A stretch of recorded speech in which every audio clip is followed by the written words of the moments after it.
மலேசிய தலைநகர் கோலாலம்பூரில் இருந்து விமானத்தில் சென்னைக்கு கடத்தி கொண்டு வரப்பட்ட 2600 சிவப்பு காது அலங்கார நட்சத்திர ஆமைகள் பறிமுதல் செய்யப்பட்டுள்ளது. இது தொடர்பாக சென்னையைச் சேர்ந்த பயணியை கைது செய்து அதிகாரிகள் விசாரணை மேற்கொண்டு வருகின்றனர். காஷ்மீரின் அனந்த்நாக் மாவட்டத்தில் உள்ள கோகர்நாக் வனப்பகுதியில் ராணுவ வீரர்கள் மீது பயங்கரவாதிகள் துப்பாக்கி சூடு நடத்தினர். இதையடுத்து ராணுவத்தினர் பதில் தாக்குதல் நடத்தினர். இந்த மோதலில் 2 ராணுவ வீரர்கள் படுகாயமடைந்துள்ளதாகவும் அங்கு இருதரப்பினருக்கிடையே தொடர்ந்து துப்பாக்கி சூடு நடந்து வருவதாகவும் தெரிவிக்கப்பட்டுள்ளது. 33வது ஒலிம்பிக் தொடர் பிரான்ஸ் தலைநகர் பாரிஸில் நடைபெற்று வருகிறது.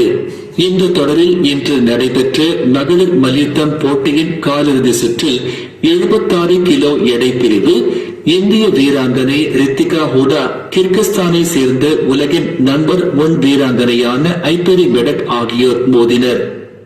இந்த போட்டியில் டை பிரேக்கரில் கடைசி நேரத்தில் ரித்திகா போராடி தோல்வியடைந்தார். இதனால் ஐபெரி மெடட் அரையிறுதிக்கு தகுதி பெற்றார்.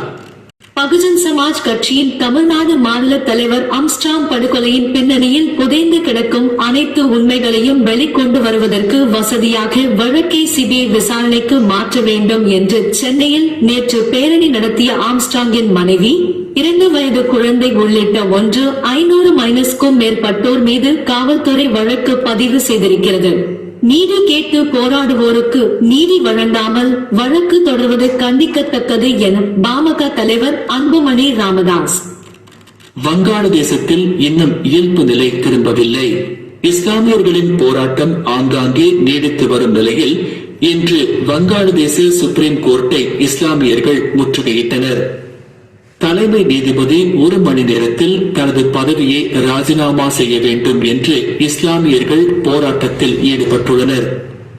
இதனால் வங்காளதேசத்தில் மீண்டும் பதற்றம் உச்சத்தை தொட்டுள்ளது.